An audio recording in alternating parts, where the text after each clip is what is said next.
તો આ તરફ રાજકોટમાં કોંગ્રેસે યુવા મતદારોને આકર્ષવા માટે એક નવો દાવ ખેલ્યો છે। કોંગ્રેસે વોર્ડ નંબર 10 પરથી આરજે આભાને ટિકિટ આપી। આરજે આભા યુવાની સાથે શિક્ષિત ઉમેદવાર પણ છે। આભા ફેસબુકમાં 160,000 ફોલોઅર્સ અને ઇન્સ્ટાગ્રામમાં 309,000 ફોલોઅર્સ ધરાવે છે। તો રાજકોટમાં વોર્ડ નંબર 7માં ભાજપે છેલ્લી ઘડીએ ઉમેદવાર બદલ્યા અને વોર્ડ નંબર 7માં ભાજપે નેહલ શુક્લને મેન્ડેટ આપ્યો। તો આ તરફ આપને પણ જણાવી દઈએ કે રાજકોટમાં કોંગ્રેસે યુવા મતદારોને આકર્ષવા માટે એક નવો દાવ પણ ખેલ્યો છે।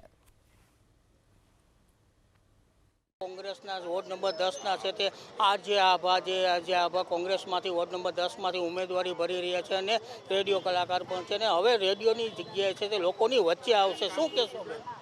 હું ખૂબ જ ખુશ છું કે લોકોની વચ્ચે રહેવાનો મોકો મને મળતો રહે છે, ઝરિયો બદલાતો રહે છે, પણ લોકોનો પ્રેમ મને મળતો રહે છે ને હું લોકોને પ્રેમ આપતી રહું છું। શું કહેશો, કયા પ્રશ્નોને લઈને આગામી સમયમાં જે આ ભાજપનો વોર્ડ નંબર 10 છે એ ગઢ ગણાય છે, કયા પ્રશ્નોને લઈને તમે લોકોની વચ્ચે જશો? જુઓ, પ્રશ્નો છે ને લોકો મને કહેશે એટલે હું લોકો સુધી પહોંચીશ।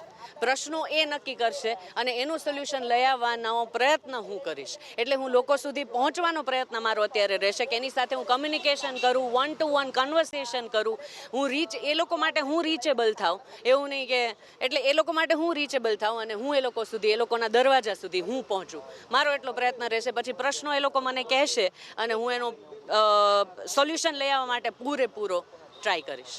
વાત કરીએ તમારી તો તમારા જે રેડિયો મિર્ચીમાં જે રીતના ફ્લોવર્સ છે, કેટલા ફ્લોવર્સ ધરાવો છો અને યંગ જનરેશનને તમે શું અત્યારે સંદેશો આપશો? જો યંગ જનરેશનને જેમ મેં કહ્યું, હું હંમેશા એક જ પહેલો મારો મેસેજ એ જ રહેશે કે વોટ કરો, વોટિંગ કરો।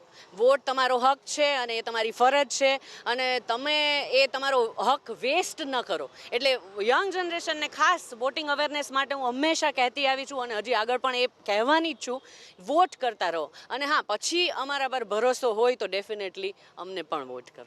અત્યાર સુધી લોકોને રેડિયોમાં છે તમે સલાહ આપતા હતા અને હવે લોકોની વચ્ચે આવશો, કેવો માહોલ રહેશે? જબરજસ્ત માહોલ રહેશે। રેડિયોમાં જ્યારે હું હતી ત્યારે રેડિયોમાં જ ખાલી સીમિત નહોતું, રેડિયોમાંથી પણ હું લોકો સુધી પહોંચતી જ હતી। એ ગ્રાઉન્ડ પર જવાનું હોય કે સ્ટેજ પર જવાનું હોય, એટલે હું પબ્લિક કોન્ટેક્ટમાં ઓલવેઝ રહેલી છું છેલ્લા 15 વર્ષોથી।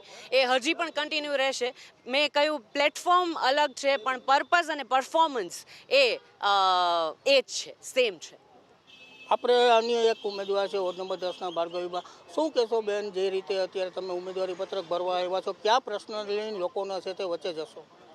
જય હિન્દ સાથે જણાવવાનું કે લોકશાહીના પર્વમાં સ્થાનિક સ્વરાજ્યની ચૂંટણી જે મૂળભૂત આપણો હક છે અને એમાં હાલમાં કોંગ્રેસે સક્ષમ પેનલ સાથે ઉતાર્યા છે, તો ચોક્કસપણે લોક જાગૃતિ અભિયાનના મૂળભૂત હકોને જાગૃત કરવા સાથે ઝેનઝીને પણ ઇન્ક્લુડ કરી અને પેનલને સક્ષમ બનાવવા સાથે કેવી રીતે વર્કઆઉટ થઈ શકે અને જે આશા છે કે જ્યાં લોકો નિરાશ થાય છે તો ખરેખર અમે નિષ્ઠાપૂર્વક આગળ વધવા તૈયાર છીએ। તો લોકોનો સાથ અને લોકોએ કેવી રીતે સાથ આપવો એ જાગૃતતા સાથે જોડાવા માટે અપીલ સાથે જય હિન્દ।